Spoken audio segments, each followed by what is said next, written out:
Ecuador no para.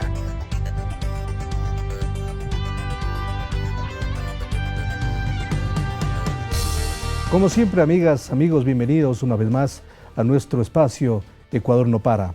Estamos a pocos días de acudir a las elecciones a definir presidente y vicepresidente de la República del Ecuador para los próximos 4 años. Y este programa será importante para tomar en cuenta algunos elementos que tengan que ver con la decisión que vamos a tomar los ecuatorianos. Todo el tema mediático, las propuestas de los candidatos, en fin, lo que ha significado la campaña en esta segunda vuelta electoral. Para ello, para conversar sobre este tema, hemos invitado a Palmira Chavero. Ella es doctora en Ciencias de la Comunicación y Sociología de la Universidad Complutense de Madrid. Actualmente es docente de Flaxo. Está con nosotros también Hernán Reyes, sociólogo. Él es licenciado en Sociología, Ciencias Políticas de la Universidad Central. Actualmente es docente en la Universidad Andina Simón Bolívar y también en la Universidad Central del Ecuador. Como siempre, bienvenido a este espacio. Antes de comenzar este diálogo, quisiera presentar un reportaje que hizo la periodista Cintia García de Página 12, en donde contextualiza la situación y la relación que tendría uno de los candidatos, Guillermo Lasso, con varias offshore y también con un pasado en el feriado bancario que sufrió el país hace varios años. Presentamos entonces el reportaje para arrancar el programa el día de hoy. Tenemos mucho, la verdad que estamos con un cierto grado de estupor por la cantidad de información que va llegando. Ya, por ejemplo, en este momento te adelanto como primicia que hemos encontrado un nuevo fideicomiso, que todavía estamos chequeando los datos, no estaría relacionado al Banco de Guayaquil, pero está a nombre de su hijo y de su nuera, ¿no? Recién nos llega ese material porque viajamos a Ecuador y quedaron cuestiones pendientes que nos está llegando la información. Nosotros en los próximos días vamos a revelar cómo Guillermo Lasso se vendió un banco a sí mismo, en una suerte de mamushka, ¿no? Como si la mamushka principal fuera Guillermo Lasso y adentro de esa mamushka de Guillermo Lasso hubiera otra empresa que sería Banisi, el banco en Panamá, y adentro de Banisi Holding, y adentro de Banisi Holding, Pietro. Y vos podés hacer... Hacemos la pregunta y le preguntamos a Guillermo Lasso, ¿quién es Pietro? ¿Pietro es Guillermo Lasso? Bueno, eso es lo que vamos a revelar en breves días. ¿Podrías hacer un juego de paralelos entre un banquero como Guillermo Lasso y un empresario enriquecido a costa del Estado como es Mauricio Macri en Argentina? Lasso es Macri. Sí, es el mismo patrón de la constitución del accionar de la derecha, te diría, no ya la derecha capitalista, porque acá estamos hablando de una derecha financiera, no estamos hablando de capitales industriales que, bueno, tienen otro proyecto de país y otro proyecto de gobierno. Estamos hablando de la banca financiera y de los negocios financieros. Claro, acá en Argentina nosotros decimos, están cortados por la misma tijera, son el mismo proyecto de derecha, pero además se conocen y tienen un nexo en común que te imaginarás que es el asesor Jaime Durán Barba. Jaime Durán Barba le presenta a Macri a Lasso ya en aquel entonces cuando Macri era presidente del Club Boca Juniors. Muy bien, Palmira, después de mirar este reportaje, el impacto que ha tenido en los medios de comunicación masivos, en los grandes medios de la prensa privada sobre todo, ¿por qué estos medios no dieron a conocer un hecho tan evidente como el que hemos visto en los últimos días a través de medios públicos en el Ecuador? Muchas gracias por la invitación, Marco Antonio. Siempre un gusto estar aquí. En efecto, es uno de los temas que se han cruzado, digamos, un poco en esta segunda campaña, para la segunda vuelta, y es un tema de no menor importancia. ¿Por qué se le ha dado distinto peso?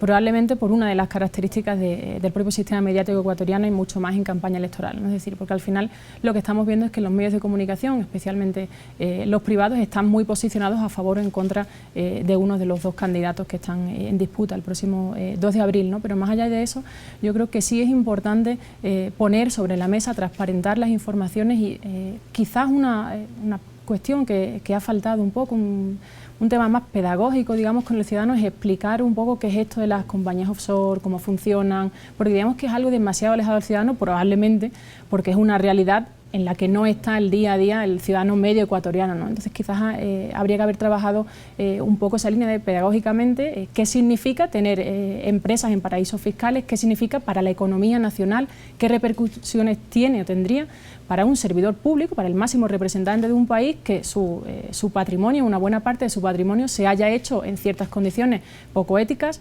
y un poco la idea de que no da igual, si es importante de dónde venga el patrimonio que tiene un servidor público, una persona que aspira a ser el máximo representante de un país en un contexto como el actual. No me parece que esa es una de las cuestiones clave, digamos, que hay sobre la mesa en torno a este tema. Su criterio, Hernán, respecto al rol que asumieron algunos medios de comunicación sobre este tema en específico, para luego referirnos también a otros asuntos mediáticos que han pesado en esta segunda vuelta. Gracias por la invitación, Marco. Un saludo a Palmira.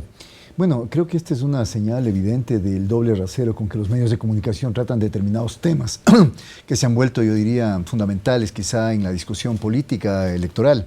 Uno de esos temas es el rol que cumple la prensa en relación con denuncias o acusaciones de corrupción.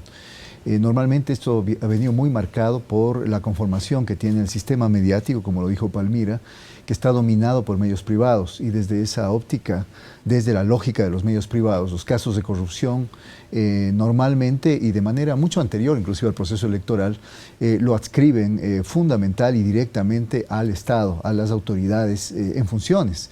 Esto hace que finalmente las denuncias, los rumores, los procesos judiciales, etcétera, sobre casos de corrupción sean casi el pan de cada día para algunos, o hayan sido el pan de cada día para algunos medios privados.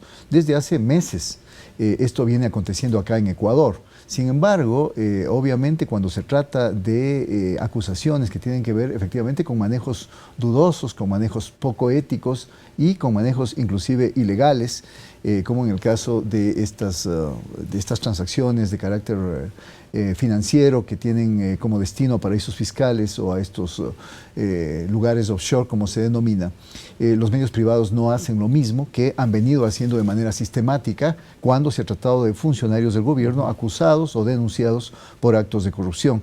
Esto genera un desbalance, obviamente, y evidencia, como digo, el posicionamiento político clarísimo que los medios privados han tomado, cuando están muy aptos, son muy prestos a abrir sus páginas editoriales y sus páginas informativas, así como a darles espacio en los noticieros radiales, en los noticieros televisivos, para todo lo que tiene que ver con denuncias contra lo que ellos llaman el oficialismo. Pero no es así cuando hay investigaciones como la de Cintia García, esta periodista argentina, que tras un trabajo muy exhaustivo muestra efectivamente que hay un entramado, hay una red muy oscura con los fondos y con las empresas que ha manejado el candidato Guillermo Lasso. Eso ya no aparece. Y sin embargo, los medios de comunicación siguen diciéndose, los privados imparciales, siguen diciéndose que están manejando la información de manera equilibrada, tal como debería ser, porque así lo manda la ley. Sin embargo, vemos que acontece todo lo contrario. Hay un antecedente, bueno, algunos ejemplos, pero uno de los que más nos llamó la atención cuando este periódico La Estrella de Panamá, que además está en la lista Clinton, es decir, tiene vínculos oscuros, opacos, publicó un chisme en un día determinado sobre rumores de que Jorge Glass tendría actos de corrupción. Eso tuvo un despliegue, pero muy grande, en la prensa comercial del Ecuador. Este tema que ha sido evidentemente analizado con pruebas, con investigación profunda de un periódico que pues no es un aparecido, es decir, un periódico con mucha trayectoria como es Página 12 en Argentina, no tuvo el mismo repunte.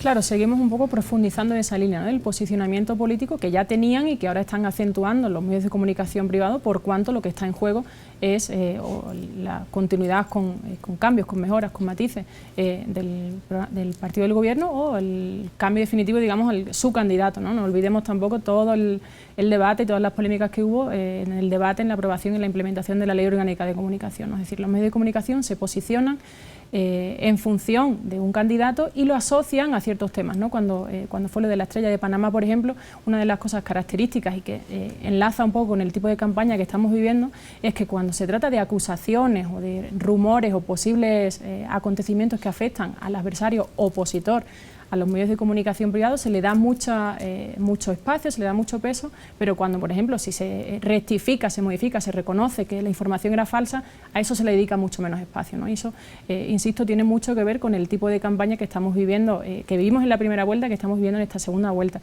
Hay un tema no menor también, que es la manera en que los medios de comunicación se están alejando de los temas que preocupan al ciudadano, ¿no? Y esto igual lo vimos mucho en la primera vuelta y ahora quizás está pesando menos, pero sigue, digamos, ahí un poco sobrevolando el clima.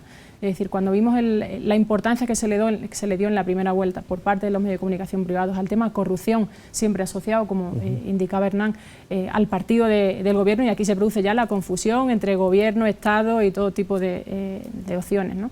Pero cuando se le da ese peso, los medios de comunicación privados en realidad le están dando la espalda al ciudadano, porque la corrupción no es un problema que preocupe a la ciudadanía. Si nosotros miramos los datos con una mirada un poco retrospectiva, ni siquiera al 2% de los ciudadanos ecuatorianos le preocupaba la corrupción, ¿no? Sin embargo, utilizan este tema a pesar de no preocuparle al ciudadano porque perjudica o porque asocia de una manera negativa al candidato opositor, digamos, al candidato que no es el candidato de los medios de comunicación privados, ¿no? En este caso vemos lo mismo, pero con una dinámica inversa, es decir, cuando algo perjudica a mi candidato no le doy tanto pie, pero sí le doy tanto espacio, pero sí le doy mucho espacio cuando perjudica al que no es mi candidato, ¿no? Y esto es una muestra más, como bien indican, lo que estamos viendo es distintas muestras, distintos ejemplos que podríamos buscar muchos a lo largo de los últimos años, que nos implican y que nos hacen ver y nos hacen llegar a un poco esa reflexión, ¿no? De los medios de comunicación privados están posicionados frente a uno de los dos candidatos, ¿no? Y otros ejemplos, sin duda, el tema de la lista Odebrecht, el tema de las declaraciones de Carlos Pareja Yanuseli, el tema de las declaraciones de Pedro Delgado, cómo estos medios de comunicación le dieron toda la relevancia del caso. Y lo otro, insistimos, siendo una información de interés público, no lo hicieron. Por supuesto, cuando uno hace un seguimiento, yo hice una aproximación a cómo fue el caso, por ejemplo, del diario Estrella de Panamá.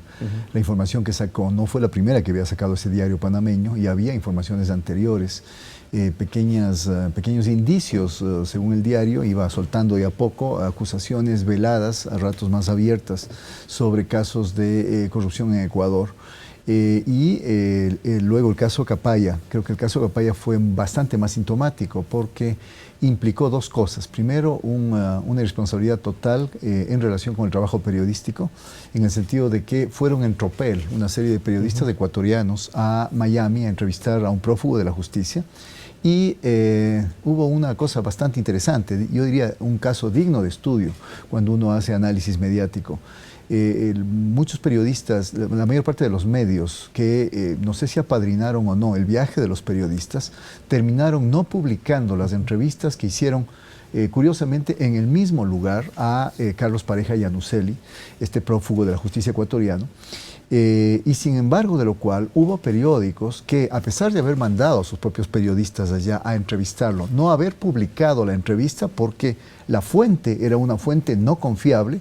Capaya estaba seguramente, y esa es la impresión que yo tengo, dispuesto a culpar a cualquier persona, a echar lodo por todo lado, con tal de quizá acogerse a una rebaja en las penas. Así funciona la justicia en Estados Unidos y seguramente Capaya estaba en esa posición. Sin embargo, de lo cual, en la edición digital de Diario El Universo, a mí me llamó muchísimo la atención. Acordémonos que la edición digital de un diario tiene la misma importancia y es un espacio, llamémoslo así, un soporte igualmente válido que la edición impresa. Diario El Universo no tuvo ningún empacho en sacar las 8 extractos de entrevistas de sus periodistas, a los cuales no les dio cabida en la edición impresa, pero sí les dio cabida en la edición digital. Eso a mí me parece de una irresponsabilidad mayúscula y me llamó más la atención porque esta clara violación de lo que son los parámetros básicos en el ejercicio del periodismo y este violentamiento de lo que son las normas más elementales de carácter deontológico que debe efectuar un periodista o un medio de comunicación no tuvo ninguna respuesta de la Superintendencia de Información y Comunicación. A mí me parece que debía haber actuado la autoridad. Debía haber actuado en esa Debía haber actuado porque existían los elementos para ello. Por supuesto, la edición digital de un medio de comunicación es tan válida para ser objeto de una denuncia o ser objeto de un proceso, digamos, de carácter administrativo como la edición impresa. Bueno, lo que dicen es que como Internet no está regulado en la Ley Orgánica de Comunicación, ellos tienen libertad porque en Internet pues se publica todo. Es una confusión porque en la Ley Orgánica de Comunicación lo que dice con claridad que lo que no está sujeta a la vigencia de la Ley Orgánica de Comunicación son las redes sociales. Sin embargo, las versiones digitales de los medios de comunicación masiva son, en todo el sentido de la palabra, medios de comunicación. Muy bien, vamos a seguir con este análisis. Había otro caso también sintomático y que los ecuatorianos sufrieron mucho, que es el feriado bancario. La agencia Andes hizo un análisis de este tema y también ese día en donde confluyeron varios asuntos, tampoco se mencionó, en las portadas de los grandes periódicos no se mencionó una palabra del feriado bancario. ¿Qué sucedió? ¿Por qué pasó esto en el país? Claro, aquí seguimos viendo un poco la connivencia, ¿no?, entre los medios de comunicación, privados especialmente, y ciertos poderes que en su momento fueron financieros, que también fueron políticos y que ahora, digamos, vuelven a la palestra política y vuelven a jugar. O sea, me parece que es un tema importante no olvidarse de qué es Ecuador ahora y de dónde viene Ecuador ahora y los países de América Latina en general, ¿no? Es decir, trabajar la memoria de la ciudadanía, ¿no? Y sobre todo no olvidarse también, ahí me parece que Ecuador hace en general como Estado un trabajo importante, no olvidarse de los ecuatorianos que están viviendo fuera del país y que están viviendo fuera del país por obligación, ¿no?, digamos, porque no tuvieron otra salida. Y una de las funciones de los medios de comunicación precisamente es trabajar un poco esa memoria, explicar por qué estamos donde estamos, de dónde venimos y un poco cuál es la proyección a futuro, cuáles son las posibilidades a futuro, ¿no? Entonces, en la medida en que los medios le roban esa memoria y roban especialmente a los jóvenes que quizá son un poco los adolescentes y jóvenes los que viven en una situación un poco más dada, más que pueden considerar natural, pero si no se explica en general a la ciudadanía, pero especialmente a los adolescentes y a los jóvenes, si no se les explica dónde estamos, por qué estamos donde estamos, de dónde venimos, se les está robando en gran parte la posibilidad de ejercer, en este caso un comportamiento electoral, ejercer un voto con información que necesitan saber, ¿no? Digamos, cuando se le priva a la ciudadanía de la memoria, se está cometiendo una casi ilegalidad, ¿no? Por lo menos un comportamiento sí muy falto de cierta ética que es fundamental para los medios de comunicación y para cualquier actor público, y se está erosionando, digamos, el derecho ciudadano a conocer su pasado, ¿no? Me parece que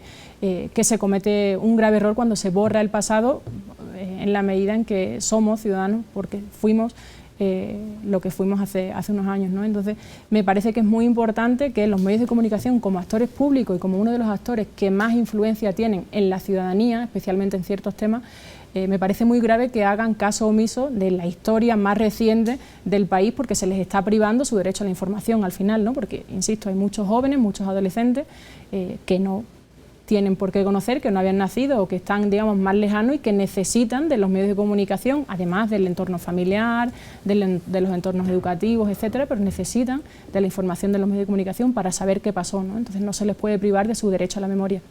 También ha existido una fuerte incidencia en la visión de los medios de comunicación sobre el tema de las encuestas que han sido presentados de acuerdo a sus propios intereses, y aquí el caso Sedatos es un tema de mucho análisis que tiene que darse a conocer. Permíteme antes, Marco, hacer una breve digresión nomás sobre el tema del feriado bancario y la falta de cobertura de los medios privados. Han resultado cosas curiosas precisamente este periodo electoral, y una de ellas fue que, como sabemos, existe una interrelación y una interactividad entre medios masivos y redes sociales. Muchas noticias son después reproducidas, multiplicadas a través de las redes sociales y básicamente Twitter y Facebook, y generan tendencia, y a través de eso se cierra la tenaza, llamémosle así, de poder colocar en la agenda pública temas que son importantes para tomar decisiones, en este caso de carácter electoral. Ese día, el del feriado bancario, que hubo una marcha enorme que no fue cubierta por los medios privados, creo que esto está absolutamente claro y puede pasar cualquier prueba y cualquier examinación. sucedió un fenómeno más raro todavía. Fue el fenómeno de que ese día hubo tendencia en Twitter y en Facebook sobre la famosa Lady Tantra. Este caso tan lamentable de una exposición pública de la intimidad de una persona o de dos personas en este caso, con fines, digamos, de afectar la honra y la dignidad de esas personas.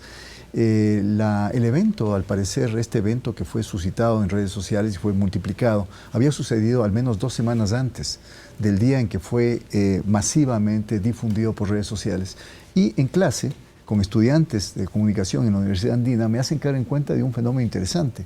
Lo que iba a convertirnos en tendencia, que era precisamente la marcha contra, hashtag marcha contra el feriado bancario o no al feriado bancario, tuvo una súbita caída y más bien fue sustituida por precisamente esta tendencia en redes sociales. Llegó a haber una persona que me dijo que esto podía haber sido estratégicamente planificado para que ese mismo día en redes sociales aparezca este otro tema que llame la atención del público, de la gente, y evite que finalmente se posicione este otro tema. Esa es finalmente, o podría ser, una serie de cosas ocultas que están precisamente operando en el funcionamiento de los medios.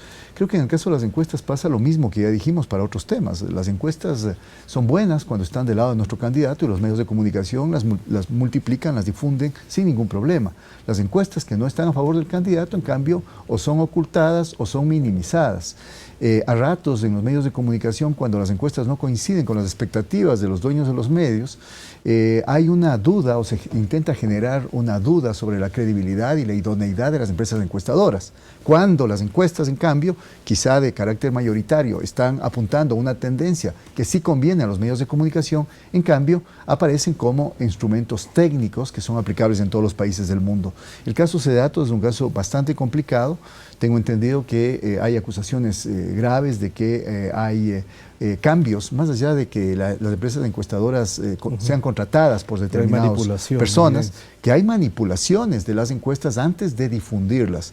Eso es grave. Tengo entendido que hubo una respuesta de Sedatos sobre el tema, desmintiéndolo absolutamente, pero el problema que queda finalmente es la pérdida de credibilidad, la afectación a la imagen de una encuestadora que finalmente ha tenido cierto prestigio en el país, ha tenido grados de acierto interesantes y que finalmente ahora resulta afectada seriamente en esta suerte de disputa también de carácter simbólico sobre el valor real de las encuestas. Muy bien, vamos a hacer una pausa después de la misma, pues Palmira quiere también referirse sobre este tema.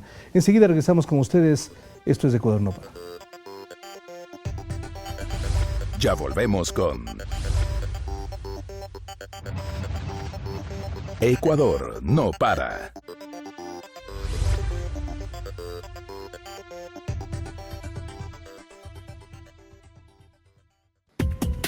La agencia Andes, la primera agencia de noticias del Ecuador, te invita a conocer su agenda diaria informativa con la actualidad política, económica, deportiva y cultural de nuestro país. Ingresa a www.andes.info.es, donde podrás disfrutar de nuestros reportajes especiales, fotografías de todos los rincones del país y demás productos audiovisuales. Sigue nuestras noticias en Facebook, Twitter, YouTube y Flickr. Agencia Andes, la primera agencia de noticias del Ecuador. La belleza del Ecuador no está solo en sus monumentos, en sus montañas, en sus costas, en su Amazonía, o en sus atractivos turísticos, o en sus experiencias únicas. Está en tu alegría, en tu calidez y honestidad, en la forma cariñosa de recibir a los turistas y en tu hospitalidad. Así convertimos al Ecuador en potencia turística, porque su belleza está en la gente. Continuamos con Ecuador no para.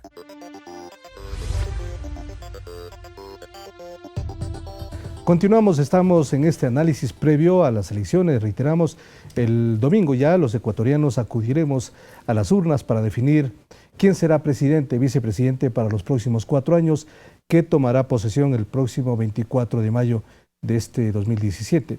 Palmira, quería referirte a algo respecto al tema de las encuestas que había comentado también Hernán. Sí, sencillamente por apostillar un poco y por no dejar pasar un tema tan apasionante, ¿no? Que el tema de CEDATOS pone sobre la mesa, pero no solo CEDATOS, sino la lucha por las encuestas y la guerra de encuestas que vivimos cada vez que nos acercamos a un proceso electoral tiene una gravedad, digamos, tiene una consecuencia que va más allá de la legitimidad de, en este caso de CEDATOS, de la propia encuesta, ¿no? Por un lado, lo que consigue es criminalizar a la encuesta al final es una herramienta que te sirve para ciertas cosas, que tiene sus límites, obviamente, como toda técnica de investigación, pero que nos permite conocer el estado de la ciudadanía, de conocer, acercarnos y medir la opinión pública con todos sus límites, digamos, pero la encuesta en sí misma no es una herramienta negativa y no es una herramienta criminalizable. Sin embargo, se la criminaliza precisamente por la acción del ser humano, ¿no? Y por poner una herramienta que es perfectamente válida al servicio de ciertos intereses.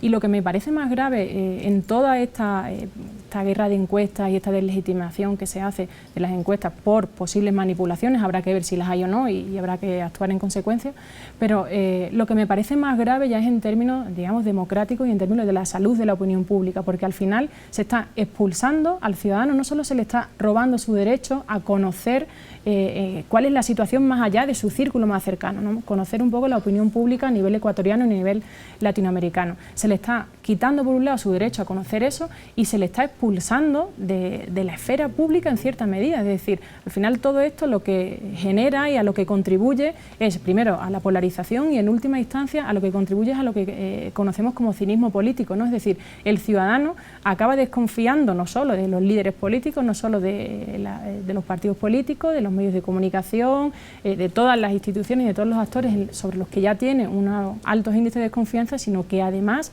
también desconfía de las propias encuestas, ¿no? Entonces el ciudadano al final llega un momento en el que dirá, bueno, ¿y qué me queda? Si miro a mi alrededor en la esfera pública, quien se supone que me tiene que dar los insumos para formar un criterio propio, un criterio autónomo, un criterio crítico, me están engañando, digamos, ¿no? Y esa sensación de expulsión del ciudadano de la esfera pública sí me parece grave. Otros temas que han sido puestos en evidencia por diferentes medios de comunicación tiene que ver lo que sucede en Venezuela, lo que sucede en Argentina, lo que pasa en Uruguay y en algunos otros países. Ecuador finalmente se ha convertido en una tierra de oportunidades en donde diferentes extranjeros, por muchas circunstancias, vienen acá a nuestro país, se establecen, viven allí y pues hay una diferencia muy importante. Antes de referirnos al tema de Venezuela, vamos a presentar un video para que ustedes puedan mirar efectivamente, un video presentado y preparado por la agencia Andes. Ecuador se ha convertido entonces en una tierra de oportunidades. Adelante. En la última década, Ecuador se ha convertido en un polo de atracción para migrantes de distintos países de América Latina y Europa, atraídos por las oportunidades que brinda el país y los cambios positivos que han sido llamados como el milagro ecuatoriano. Mientras en el 2007 Ecuador recibió a 937.000 ciudadanos, en 2015 la cifra aumentó considerablemente a 1.550.000 personas procedentes principalmente de Colombia, Venezuela, Cuba, Perú, España y Estados Unidos. Una de ellas es Dayana León, periodista de nacionalidad cubana, que llegó al Ecuador hace más de 12 años para continuar con su promoción académica. Ecuador es un país evidentemente de oportunidades. Yo llegué desde un punto de vista académico. Aquí nació mi hija, tengo una niña de 5 años que se llama Amelia, que nació aquí en el Ecuador, y yo también pues creo que para ella, para su desarrollo, que para su futuro, ser ecuatoriana le abre muchas puertas, no solo dentro del país, dentro de diferentes sectores del país, sino también a través del mundo. Según cifras del INEC, el 24,57% de los extranjeros que entran al Ecuador lo hacen para ejercer una profesión liberal o técnica, mientras el 11,87% asume funciones administrativas y el 11,17% vienen para invertir sus capitales en el comercio, la industria y la agricultura. Edgar Velázquez es un emprendedor venezolano que llegó al país hace un año aproximadamente y está montando su propia empresa. Aquí hay muchas oportunidades, lo que hay es que ser visionario, ¿sabes? Dedicarte a algo y como estamos haciendo nosotros, trabajar fuerte por lo que tú quieres. nunca rendirte, ¿sabes? El comienzo no es fácil, ha sido difícil, ha sido duro, pero aquí estamos trabajando y me parecen geniales en realidad los servicios públicos. Yo tuve una niña ahorita en diciembre, mi esposa dio a luz en la maternidad Isidro Ayola, y en realidad, mira, la atención a mi esposa fue excelente, desde el principio hasta el final. Y hasta estos momentos, ¿sabes?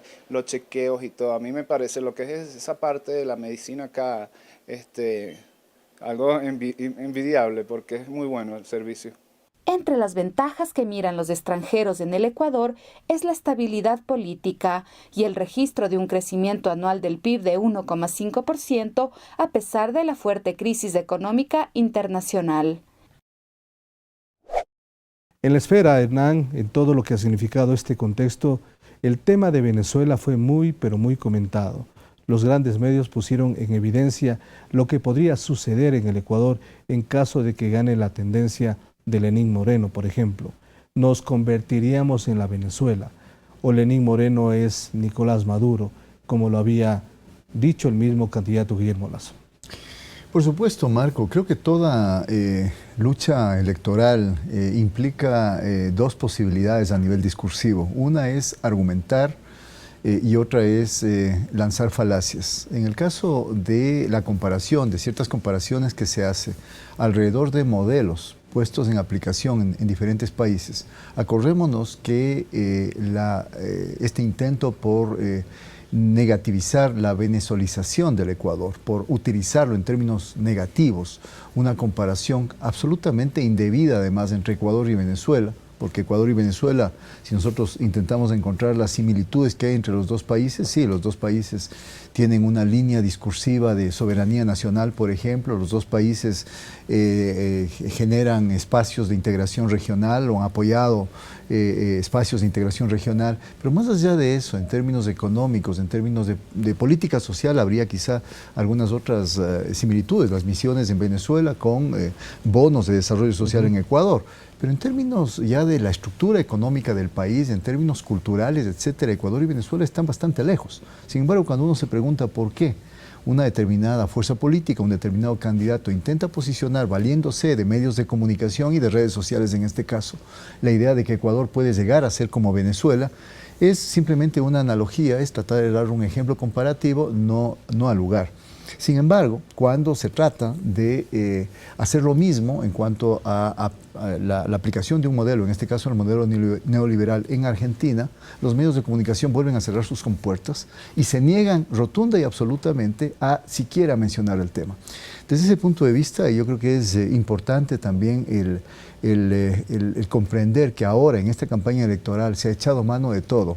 Hay, por ejemplo, noticias de que se ha utilizado a personas extranjeras que están acá en el Ecuador, por ejemplo, en calidad de migrantes, seguramente pagándoles algunos dólares para que estén en los buses, por ejemplo. Esto ya se ha venido haciendo ya varios años, desde campañas electorales anteriores, para que hagan todo un cuento en relación de la situación de miseria que estarían viviendo en sus países y culpando al gobierno ecuatoriano de querer llevar al país hacia esa situación.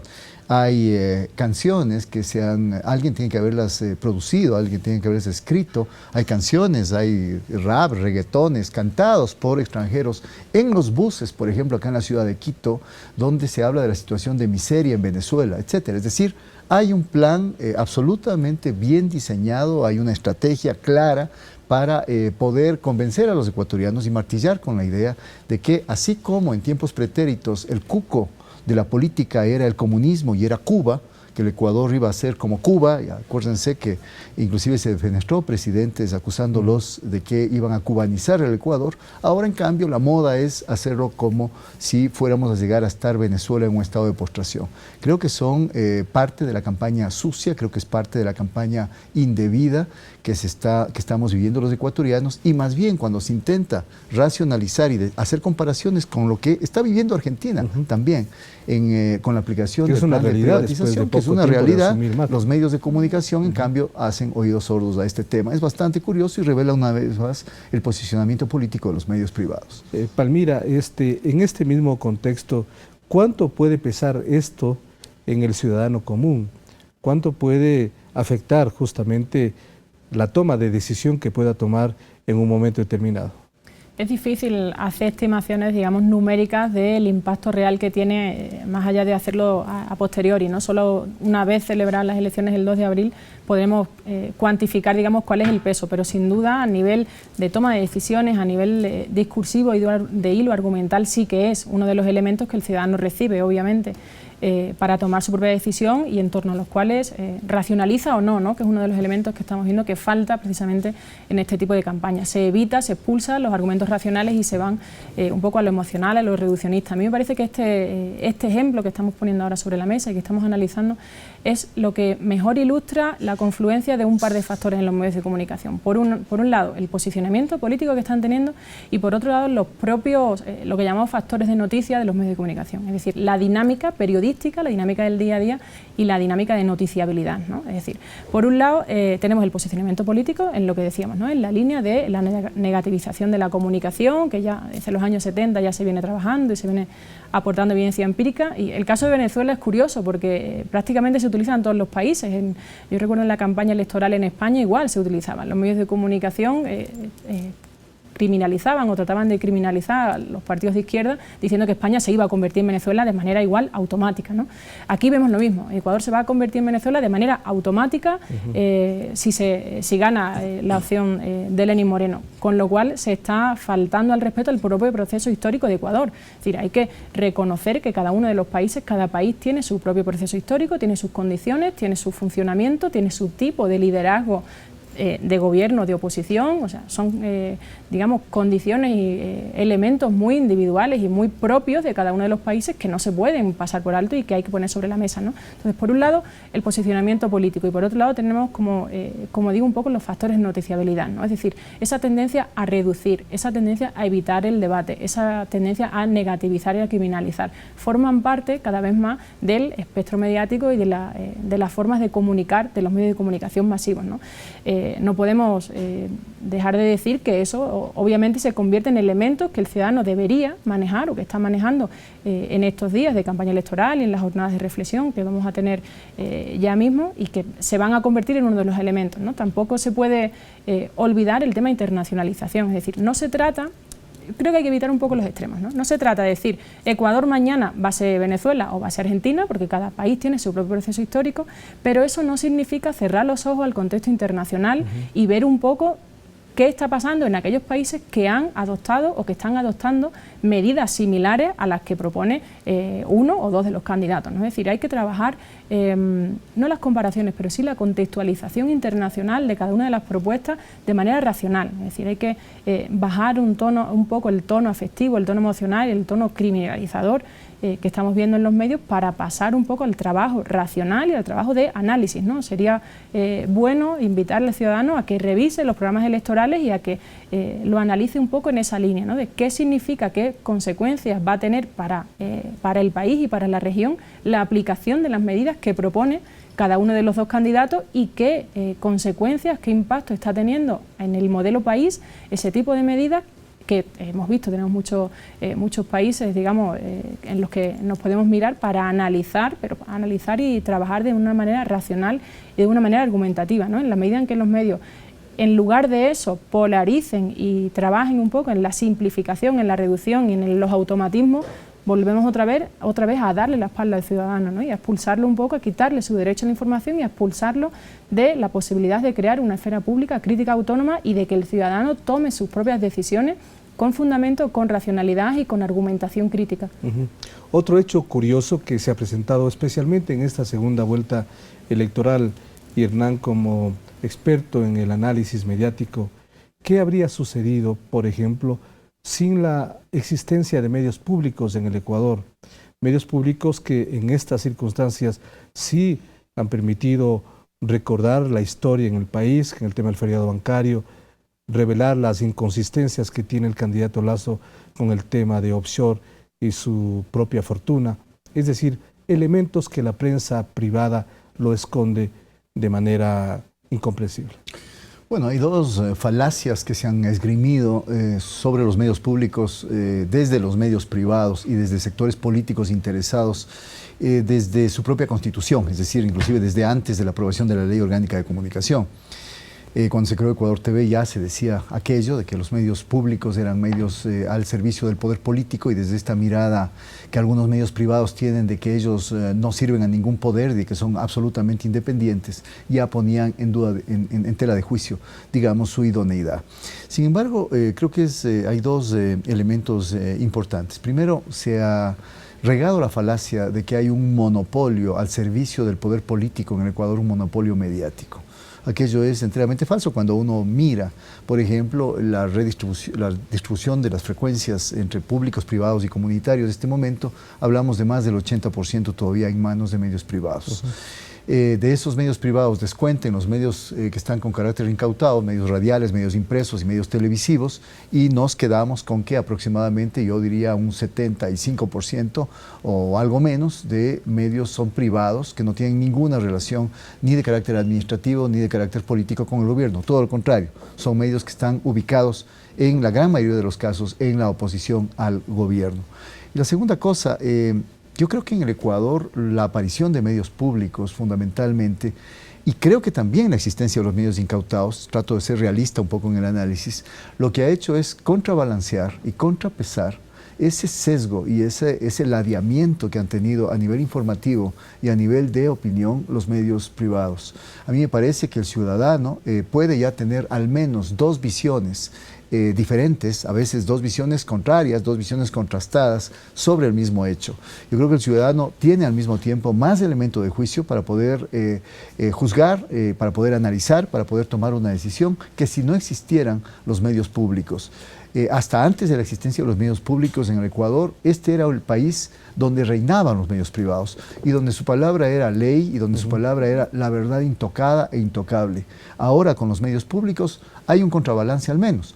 Cierto es que todavía falta mucho trecho por caminar en los medios públicos. Los medios estatales tienen el pleno derecho, y es más, la obligación de ser los traductores de la política del gobierno, ser la voz autorizada, digamos, de las acciones del gobernante y del gobierno. Sin embargo, los medios públicos, yo creo que si se les aplica, digamos, parámetros, al igual que a los medios privados, uno se encontraría con que están simplemente mostrando unos y otros dos caras, digamos, de la verdad. Por eso a mí me parece que hay más pluralismo desde que existen medios públicos en el Ecuador, pero que hay mucho que trabajar para que efectivamente se pase de ese contrapeso y de ese contrabalance, que yo creo que en las actuales circunstancias es necesario, a precisamente una construcción a nivel informativo, a nivel de opinión, la generación y producción de elementos de contenidos educativos, formativos, culturales, que son el fuerte de los medios públicos, pero que quizá, espero yo, llegará en un segundo momento cuando se organice mejor, cuando haya, por ejemplo, el concurso de redistribución de frecuencias, cuando ese espectro radioeléctrico esté mejor repartido entre distintas voces, cuando haya sectores como, por ejemplo, el de las comunidades, el de los pueblos y nacionalidades, el de sectores sociales organizados, el de sectores populares, que tengan acceso a través de su propio medio de comunicación. Ahí yo creo que estaremos efectivamente volviéndole pública, volviéndole a la comunicación un servicio público, y creo que tendrán que someterse a ese nuevo orden, ahí sí los medios privados, por precisamente la reconfiguración a la que haya lugar. Sobre este tema, Palmira, en la parte final se va a referir, porque ya hacemos una pausa, regresamos enseguida con ustedes y en la parte final del programa, refiriéndonos a todo lo que significa este tema mediático en la campaña electoral del Ecuador. Enseguida estamos con ustedes. Ya volvemos con Ecuador no para.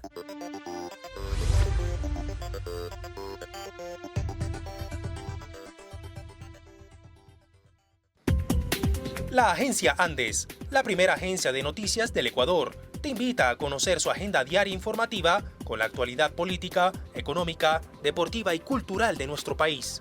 Ingresa a www.andes.info.es, donde podrás disfrutar de nuestros reportajes especiales, fotografías de todos los rincones del país y demás productos audiovisuales.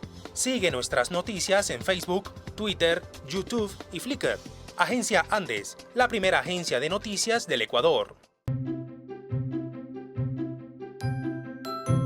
la belleza del Ecuador no está solo en sus monumentos, en sus montañas, en sus costas, en su Amazonía, en sus atractivos turísticos o en sus experiencias únicas. Está en tu alegría, en tu calidez y honestidad, en la forma cariñosa de recibir a los turistas y en tu hospitalidad. Así convertimos al Ecuador en potencia turística, porque su belleza está en la gente. Continuamos con Ecuador no para.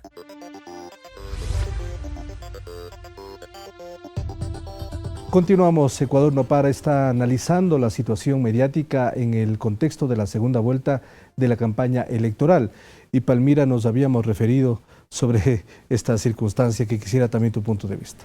Sí, bueno, más allá de analizar solo, de centrarnos exclusivamente en los medios privados, hay que reconocer una de las cuestiones que puso sobre la mesa Ecuador en los últimos años y otros países de América Latina, es la recuperación del concepto democratización de la comunicación, que no es una cuestión, digamos, novedosa, no es un invento del siglo XXI, esto es un concepto que ya se trabajó, ya se propuso en los años 80, que por razones geopolíticas, económicas no funcionó y que ahora, digamos, se pone sobre la mesa. El eje articulador de esa democratización de la comunicación que ha defendido Ecuador y que han defendido otros países de América Latina, y por lo cual muchos otros países de fuera de la región están mirando a Ecuador y están mirando a estos países, es precisamente esa redistribución del espectro radioeléctrico en tercios, ¿no? Es decir, no es posible, para un fortalecimiento democrático, no es posible que todos los medios de comunicación, más del 95-97%, antes de la elaboración de la ley de comunicación y de la Constitución incluso, estuviese concentrado en medios privados.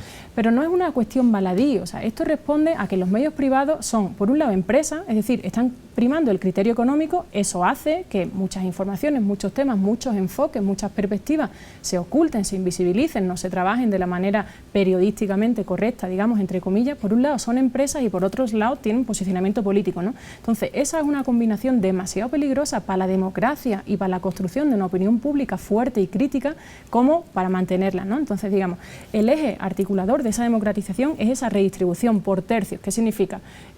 Una parte, un tercio para medios privados, que por supuesto tienen que existir y es bueno que existan, un tercio para medios públicos y un tercio, un poquito más, para medios comunitarios, que también es una de las apuestas de América Latina y una de las apuestas de Ecuador, ¿no? Entonces, me parece fundamental para el fortalecimiento democrático y para el fortalecimiento de una opinión pública a la altura de las circunstancias, la existencia de estos tres tipos de medios, ¿no?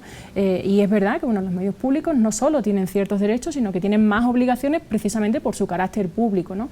No solo en el tipo de contenidos que tratan, no solo porque son los únicos que ofrecen cierto tipo de contenidos educativos, culturales, etcétera, sino por la capacidad que tienen de articular y de ofrecer una visión holística, digamos, ofrecer otras perspectivas, y la capacidad que la posibilidad que dan de participación ciudadana en el proceso comunicativo. Eso me parece que es fundamental, y en el tema de medios comunitarios igual, ¿no? Seguimos teniendo una deuda, pero es importante por lo menos que se reconozca. Es decir, si no existe ese reconocimiento de derechos, es muy difícil que podamos avanzar en una democracia fuerte, en tanto en cuanto los elementos informativos, que son los que hacen al ciudadano tomar sus decisiones, no están, digamos, siendo transparentados, ¿no? Hay un tema importante también aquí, que es no solo el cumplimiento del derecho de acceso a la información de los ciudadanos, también estamos hablando del derecho de acceso a la información pública, de temas de derecho a transparencia. Es decir, hay muchos temas jurídicos, temas comunicacionales y temas de opinión pública, y temas políticos en el sentido democrático de la palabra, que están en juego. Ahora, esto no significa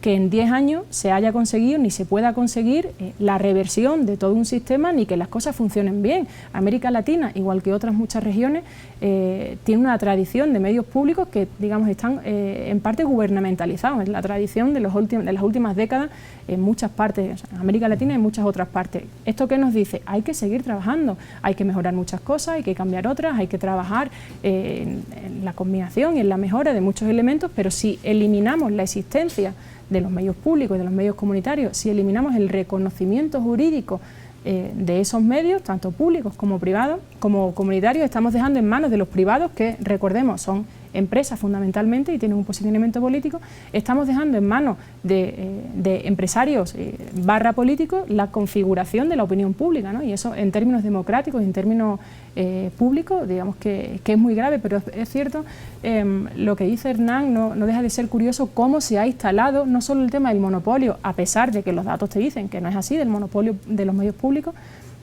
sino también el tema de los medios públicos como correa de transmisión, ¿no? En este sentido, nosotros en Flaxo hemos hecho algunos trabajos en los que tenemos evidencia empírica de que la agenda mediática de los medios públicos no está condicionada por la agenda política, digamos. O sea, no es el gobierno el que está marcando la agenda en los medios públicos, según algunas investigaciones que hemos trabajado en Flaxo, ¿no? A pesar de la evidencia y a pesar de los datos, digamos, que tenemos sobre la mesa, se sigue manejando ese clima. Eso responde precisamente a que son los medios públicos los que siguen siendo todavía mayoría y los que siguen teniendo más impacto en la ciudadanía, también por tradición, ¿no? Pero me parece que son elementos demasiado importantes para la salud democrática y demasiado importantes para la toma de decisiones del ciudadano como para dejarlo un poco al margen, ¿no? Y en esta parte final, lo cierto es que los ecuatorianos nos enfrentamos a dos modelos totalmente diferentes. Y en estos modelos y en estas circunstancias, por ejemplo, el candidato Guillermo Lasso respecto a la Ley Orgánica de Comunicación ha dicho que si gana la presidencia lo va a derogar. No se sabe el mecanismo, a través de consulta, a través de la asamblea, a través de un decreto. No es tan fácil tampoco porque es una ley orgánica. ¿Cuál es su punto de vista? ¿Qué pasaría eventualmente si se derogaría la Ley Orgánica de Comunicación? ¿Qué sucedería en el espectro mediático del país? Dos cosas al respecto. A mí me ha llamado la atención, creo yo, la enorme ignorancia que tiene el candidato Lasso con respecto a qué es la ley de comunicación, para qué sirve. Y lo otro, la sui generis propuesta que yo escuché que decía que no solamente era echarle al tacho de basura, sino crear, más bien erigir una ley nueva en vez de ella, que tendría solamente dos artículos. Un artículo donde se reconozca la comunicación como un derecho, algo que ya está reconocido y no hace falta crear una ley para aquello, revela nuevamente un enorme desconocimiento de la parte legislativa. Y segundo, un artículo que hable del derecho de los ciudadanos a acceder a la información pública. Ya existe una ley de transparencia y acceso a la información pública desde el año 2004, por lo tanto es absolutamente inútil que se cree una ley con un artículo que tenga que ver con este tema. Creo que sería un retroceso enorme para el país si es que efectivamente la propuesta de Guillermo Lasso llega a hacerse realidad. Yo no sé cuál sería el mecanismo político. En Argentina hay un antecedente bastante grave al respecto, que fue precisamente cuando Macri sube al poder, lo que hace por decreto urgente, como se llama en Argentina, un decreto económico urgente, lo que hace es crear un superministerio de comunicación que se coloca por encima de las instituciones constitucionalmente creadas para aplicar la ley de servicios de comunicación audiovisual en Argentina. Y este superministerio de comunicaciones empieza a manejar la política pública de comunicación, incluyendo a lo que está la ley de medios, la APSCA, la agencia manejaba. Le desaloja por la fuerza, con la policía, a quien estaba habilitado para presidir la APSCA, que era la institución legítimamente y legalmente creada, le desaloja de las oficinas y finalmente la deja insubsistente. Esperemos que esos manejos de carácter autoritario a los cuales recurre la derecha neoliberal en varios países de América Latina no se susciten en el Ecuador. Yo no veo que haya un mecanismo claro, yo no veo absolutamente precisión en qué pasaría después. No ha dicho absolutamente nada el candidato Lasso, porque lo que está haciendo es simplemente lanzando guiños a los medios privados para que le den el mayor espacio posible para que pueda emitir su discurso electoral. En cambio, el otro lado, Lenín Moreno ha dicho que va a haber algunas pequeñas reformas, pero sin duda que va a mantener la Ley Orgánica de Comunicación. Si algo positivo nos deja un poco toda esta disputa comunicacional es que Ecuador ha puesto sobre la mesa la importancia de la comunicación en la esfera política, ¿no? O sea, por primera vez Ecuador reconoce que la comunicación es un sector estratégico para el funcionamiento del país, y eso, digamos, es peligroso por la connivencia de factores y de intereses que se dan, pero digamos, por sacar un poco el elemento positivo, es que sobre la mesa se ha puesto que la comunicación es un elemento importante, es un sector estratégico para un Estado, para el funcionamiento de la democracia, ¿no?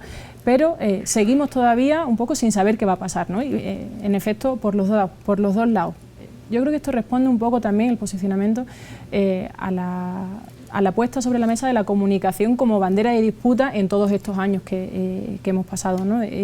Pero seguimos sin saber qué va a pasar, como decíamos un poco por los dos lados. Por un lado, Lasso dice que lo va a tirar al tacho de la basura, eso supone dejar de reconocer ciertos derechos, o sea, insistimos, o por lo menos insisto yo, hay que mejorar muchas cosas y hay que cambiar muchas cosas, pero la Ley Orgánica de Comunicación reconoce derechos no solo a los periodistas y comunicadores, sino a la ciudadanía, que antes no estaban reconocidos. Por tanto, algo de bueno tendrá el reconocimiento y la protección y la garantía de derechos no solo profesionales para las personas que trabajan en la comunicación, sino para los propios ciudadanos, ¿no?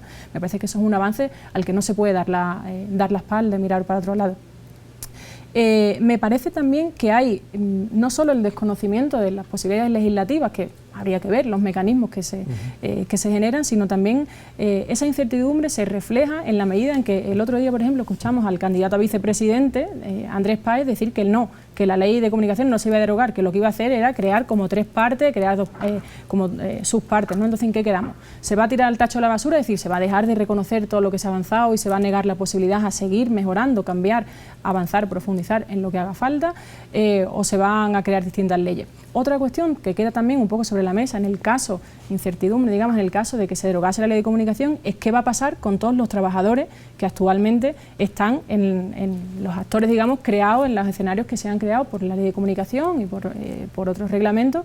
¿Qué va a pasar? ¿Se les va a despedir? ¿En qué condiciones? ¿Qué va a pasar con eso? Porque eso directamente, o sea, si se bota al tacho de la basura la ley, se cierran las instituciones que trabajan en comunicación, eso significa que directamente va a aumentar el desempleo en el país, ¿no? Entonces quedan, digamos, muchos elementos sobre la mesa. Concurso de frecuencia, ¿no? Concurso de frecuencia. No, claro, incluso ya ha dicho que va a desconocer los resultados del concurso de frecuencia, ¿no? Es decir, comunidades que han sido históricamente excluidas y con las que el Estado ha acumulado una deuda histórica durante décadas, que por primera vez tienen la posibilidad de participar en el espectro radioeléctrico de manera legal, se le está negando toda la posibilidad a esas comunidades, ¿no? Eso también está sobre la mesa y no se sabe cómo. Y por el lado del candidato Lenín Moreno igual, nos falta un poco saber qué es lo que pasaría. Él ha dicho que no la va a derogar, pero que sí va a hacer modificaciones. Habría que profundizar un poco en cuál es el sentido de esas modificaciones y en cuáles son las áreas en las que se va a trabajar en esas modificaciones, ¿no?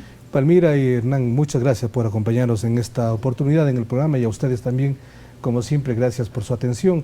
Nos vamos a despedir con algunos videos respecto a lo que opinan algunos intelectuales ecuatorianos y extranjeros sobre la campaña electoral en el Ecuador. Adelante y conmigo hasta siempre. Felicidades.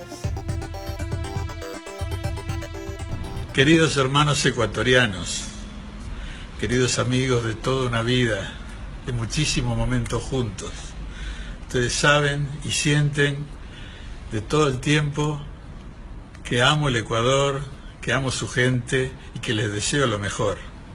Ahora, el 2 de abril, va a haber elecciones de nuevo y yo los invito porque conozco bien el candidato, conozco bien a Lenín Moreno, conozco lo que él busca, desea y sé que es alguien que no se va a apartar de la gente. ¿Por qué votaré por Lenín? Porque no quiero que perdamos la salud, la educación, el seguro social y los bienes públicos como carreteras hidroeléctricas. Muchas veces he visitado ese hermoso país Ecuador, conocido a su gente, a sus funcionarios, a su lucha, a sus necesidades, que compartimos porque son igual que las nuestras. Pronto van a tener que elegir el futuro presidente. Y por supuesto, en nuestra memoria democrática está el nombre de Lenín Moreno. Soy escritor y escribo historias para ustedes. Y voy a votar por Lenín. Solo le pido a Dios que el engaño no me sea indiferente. Si un traidor puede más que unos cuantos, que esos cuantos no lo olviden fácilmente. Soy León Gieco, cantante y compositor argentino. Con todo respeto, tengo el honor de dirigirme al pueblo de Ecuador para decirles que a partir del 2 de abril, la mayoría de los latinoamericanos podemos tener la opción de que una persona maravillosa, honesta e inteligente como es Lenín Moreno, gobierne ese país tan querido en el concierto de los países latinoamericanos. El teatro puede contribuir al cambio de la sociedad, hacer la revolución incluso. Es cierto que los pueblos hacen la revolución, pero el teatro puede contribuir para eso. Por eso estoy con Lenin. Bueno, desde Dubái quiero mandarles un saludo enorme a los ecuatorianos, a mi amigo Correa y por supuesto a Lenin Moreno, que se está jugando por estar en la presidencia de un Ecuador que no debe seguir los pasos de Argentina y de Brasil, porque a nosotros nos quieren quitar la tierra, nos quieren clavar la bandera yanqui, y eso no lo podemos permitir.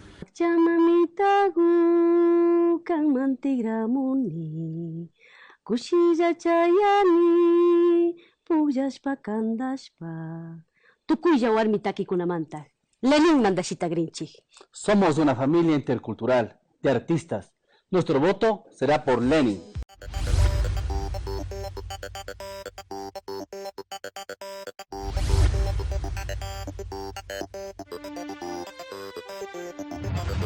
Ecuador no para.